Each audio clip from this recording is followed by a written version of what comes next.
டேய் நேத்து எவன்டா சொல்லாம லீவ் போட்டது எந்திரிச்சீங்க வாங்கடா சார். சோ இந்த ஆளு நம்மள சும்மாவே ஏதாச்சும் சொல்லிக்கிட்டே இருப்பாரு. இன்னைக்கு காரணம் வேற கிடைச்சிருக்கு. என்ன பண்ண காத்திருக்காரோ சார். ஐயோ தலை வலிக்குதே. இவன் என்ன சிவாஜி கணேசன் மாதிரி ஆக்டிங்க போட்டுட்டு இருக்கான். தம்பி நீயா? நீ எப்ப லீவே போட மாட்ட, நீ ஏப்பா லீவ் போட்ட? சார் நேத்து எனக்கு உடம்பு சரியில்லைங்க சார், ஹாஸ்பிட்டல் போயிட்டேங்க சார். ஏதோ டாக்டர் சர்டிபிகேட் கூட இருக்குங்க சார். ஐயோ என்னப்பா ஆச்சு உடம்புக்கு? தலைவலி, கைவலி, கால்வலி, உடம்பு வலி, நெஞ்சு வலி எல்லா வலியும் சேர்ந்து வந்துருச்சுங்க சார்.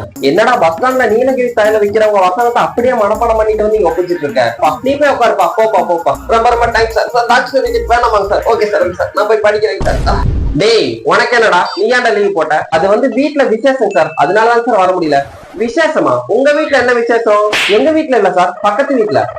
பக்கத்து வீட்லயா? அந்த விசேஷத்துக்கு போயிட்டியா? அவங்கதான் என்ன கூப்பிடவே இல்லையே. மதியாதா தலைவாசல் நீட்டியாதேன்னு அவையாரே சொல்லிட்டாரு. அதனால நாங்க போகல சார். சொல்லாம லீவ் போட்டதும் இல்லாம நக்கல் மேல பதில் சொல்றியா உன்ன?